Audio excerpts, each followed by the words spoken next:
Hello everyone, especially my students. How are you all? Thank you very much once again for watching the video.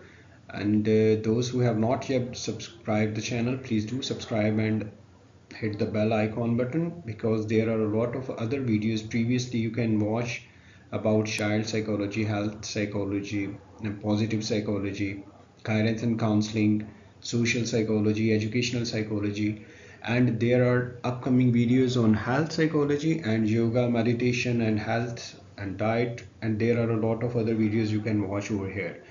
So today our topic is psychological factors influencing physical health.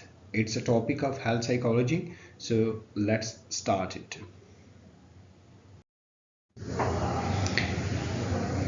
हम इस पे बात करेंगे कि कौन से ऐसे psychological factors हैं जो इन्फ्लुएंस करते हैं फिजिकल हेल्थ पे।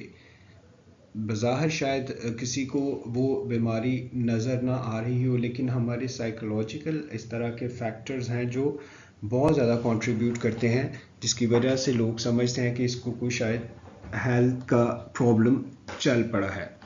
मिसाल के तौर पे साइकोलॉजिक इफेक्टिव एंड कॉग्निटिव, यानी हमारी सोच जो है वो किस तरह से हमारी फिजिकल हेल्थ को चैलेंज करती है। और ये जो साइकोलॉजिक फैक्टर्स होते हैं ये इम्पैक्ट करते हैं मल्टी डायमेंशनली वे पे। फॉर एग्जांपल अगर हम पेन की बात करें कि पेन किस तरह से कम हो रही है या किसी को ज़्यादा महसूस होती है, क्योंकि इसमें जो परसेप्शन ऑफ पेन है उसको किस तरह से कोई इंसान, दो लोगों को अगर एक ही वक्त में चोट लगती है तो एक इंसान उसको किस तरह से परसीव करके अपने फिजिकल प्रॉब्लम को चैलेंज करता है और दूसरा किस तरह से उसको देखता है। और ये एक on going pen related disability भी इसको हम लोग कह सकते हैं, कुछ लोगों में आ जाती है। सो जो इफेक्टिव फैक्टर्स इसमें usually include more negative emotions, जिस तरह से कोई डिप्रेशन में चला जाएगा, कोई पैनिक रिलेटेड एंजाइटी में, या कुछ लोग एंगर में चले जाएंगे, कुछ लोगों को बिल्कुल भी किसी तरह से कोई प्रॉब्लम नहीं होगा। सो ये वो साइकोलॉजिकल फैक्टर्स की बात आज हम लोग करेंगे जो इन्फ्लुएंस करते हैं हमारी फिजिकल हेल्थ को। अगर हम डीएसएम की बात करें तो जो under the diagnostic and statistical manual of mental disorders fifth edition की अगर हम लोग बात करें, सो ऐसे लोग जो पेन डिसऑर्डर के साथ हैं can now be diagnosed with a somatic symptom disorder with predominant pain, adjustment disorders, mood disorders, depression and anxiety. ये associate with medical condition, medical conditions भी साथ अपने ही बता रहे होते हैं, और साइकोलॉजिक फैक्टर्स भी जो अफेक्ट कर रहे होते हैं मेडिकल कंडीशंस को।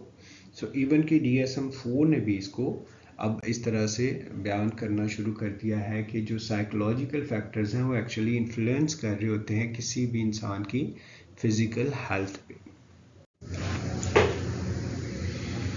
हम पैथो एनाटॉमी की बात करें, जैसे हमारे प्रीवियस लेक्चर्स हैं, अगर आप लोगों ने इनको लेक्चर्स को अच्छी तरह से सुना हो, और उसके ऊपर क्लास में भी हम लोगों ने डिस्कस किया था कि जो हमारे स्पेशली जो साइको न्यूरोइम्यूनोलॉजी के हवाले से हम लोगों ने बात की थी कि साइको जो न्यूरोइम्यूनोलॉजी है सजेस्ट करती है हमें कि एक्टिवेशन प्रो इन्फ्लामेटरी साइटोकिन्स जो हमारी बॉडी से रिलीज होते हैं both peripheral and central nervous system से, ये एक्चुअली लीड करते हैं जो कॉन्स्टिलेशन ऑफ सिम्टम्स, कि सिम्टम्स भी किसी में किस तरह से होती हैं। मिसाल including alteration in pain sensitivity, जिस तरह से कुछ लोग जो हैं वो फिर अल्टर कर देते हैं अपनी पेन की सेंसिटिविटी को, जिस तरह से कुछ लोग एग्जेजरेट करते हैं पेन रिस्पॉन्सेस को, और जिस स्लीप डिस्टर्बेंसेस उनको हो सकती हैं, फटीग जो है वो उनको हो सकती है।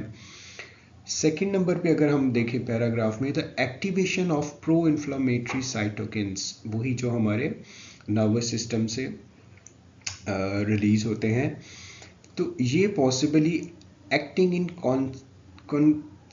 concrete with stress might lead to an increased sensitization of the central nervous system, जो कि बाद में serves as a possible neural substrate for amplification of normative bodily sensations. दूसरे पैराग्राफ में भी अगर हम लोग देखते हैं कि अगर हमारा जो प्रो इन्फ्लामेटरी साइटोकिन्स हैं वो अगर एक्टिवेट हो जाते हैं तो वो किस तरह से लीड कर रहे हैं हमारी सेंसिटाइजेशन की इंक्रीमेंट के हवाले से। थर्ड में अगर हम लोग में देखें, the affects both serotonin and norepinephrine neurotransmitters, जो हम लोग प्रीवियसली अपने लेक्चर्स में न्यूरोट्रांसमीटर्स की जब हम लोग बात करें, साइकोलॉजी ऑफ साइकोन्यूरोमोलॉजी की बात कर रहे थे, तो उसमें हम लोगों ने सेरोटोनिन एंड नॉरपेनेफ्रिन को डिस्कस किया था। वो आप उन लेक्चर्स में जाके सुन सकते हैं या देख सकते हैं। ये ऐसे जो सिस्टम्स हैं that appear to exert affects by spinal pathway, जो हमारे स्पाइनल कॉर्ड से ये सिग्नल्स दे रहे होते हैं और subsequently playing a modulating role in pain, sleep and fatigue. So किसी भी इंसान की फिर जो स्लीप या उसकी पेन वो एग्जेजरेशन है या फिर वो उसको मिनिमाइज कर रहा है, या उसकी जो फटीग है ये इसको एक्चुअली क्या कर रहे होते हैं, रेगुलराइज कर रहे होते हैं या इरेगुलराइज कर रहे होते हैं। तो पैथो एनाटॉमी की अगर हम लोग बात करें तो इस तरह से हमारे जो साइकोलॉजिकल फैक्टर्स हैं वो इन्फ्लुएंस कर रहे होते हैं हमारी फिजिकल हेल्थ। अब इफेक्ट्स किस तरह से mental health on physical health पे हैं। क्रॉनिक डिसीजेस हमारी जब हो जाती हैं, जिस तरह से depression has been linked to many chronic illness. अब ये इलनेस जो होती हैं जिसमें ये फिर लीड करती हैं डायबिटीज़ को, एस्थमा को, कैंसर को, cardiovascular disease and arthritis even. जो ऐसे लोग जो फिर डायबिटीज़ की शिकायत करते हैं या ऐसे लोग जिनको दमा का मसला हो जाता है, कैंसर किसी तरह का, दिल की बीमारियां या उनको जोड़ों का दर्द, तो ये भी हमारे साइकोलॉजिकल एक्चुअली फैक्टर्स हैं जो इन्फ्लुएंस करते हैं हमारी फिजिकल हेल्थ को, जो आहिस्ता आहिस्ता क्रॉनिक अगर हो जाते हैं। इवन जो schizophrenia has been linked to a higher risk of heart and respiratory disease. देखिए आप इसका भी किस तरह से इफेक्ट हो रहा है साइकोलॉजिकल का फिजिकल पर। Mental health condition also make a dealing with a chronic illness more difficult. जो मेंटल हेल्थ है, अगर किसी को कोई जहनी कोई तवाज़ुन का मसला है, सो वो उसकी डीलिंग में क्रॉनिक इलनेस में वो ज़्यादा मुश्किल हो जाती है। जो मोर्टेलिटी रेट है from cancer and heart disease higher among people with depression and other mental. तो जो मोर्टेलिटी रेट है यानी मरने की तादाद है, वो अगर कंपैरेटिवली देखी जाए कैंसर एंड हार्ट डिजीज में, तो ज़्यादा होती है ऐसे लोग जिनमें डिप्रेशन या फिर दूसरी जो जहनी अमराज के लोग होते हैं उनमें ये ज़्यादा टेंडेंसी होती है।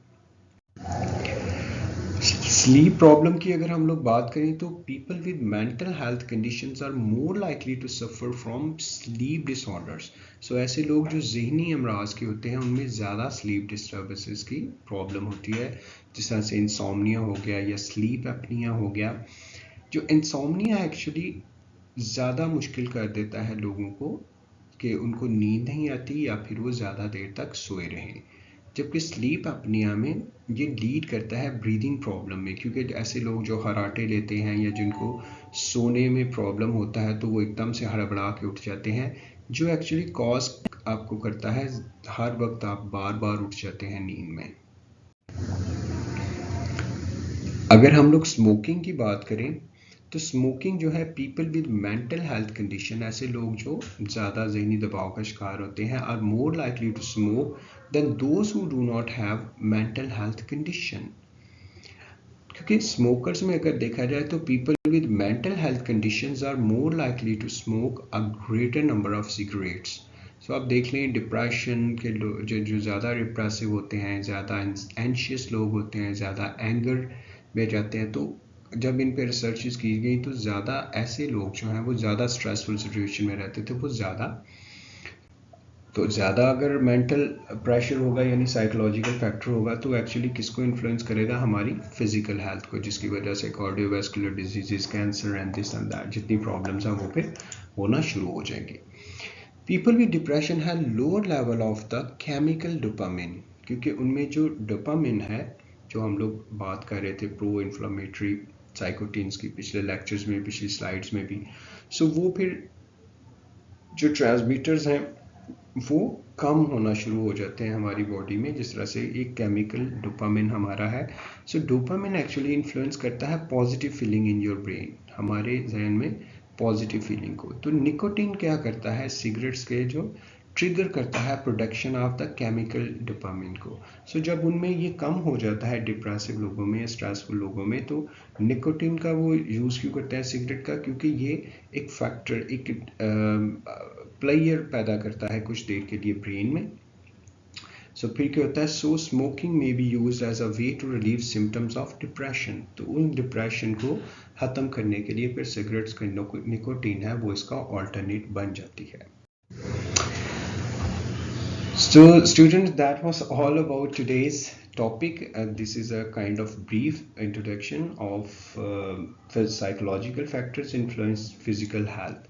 So if you have any kind of question, do contact me. Otherwise class में हम लोग इसकी case studies वगैरह करेंगे, वहाँ पे हम लोग इसको discuss करेंगे. Thank you very much once again for joining me. Have a very good day and do share with others.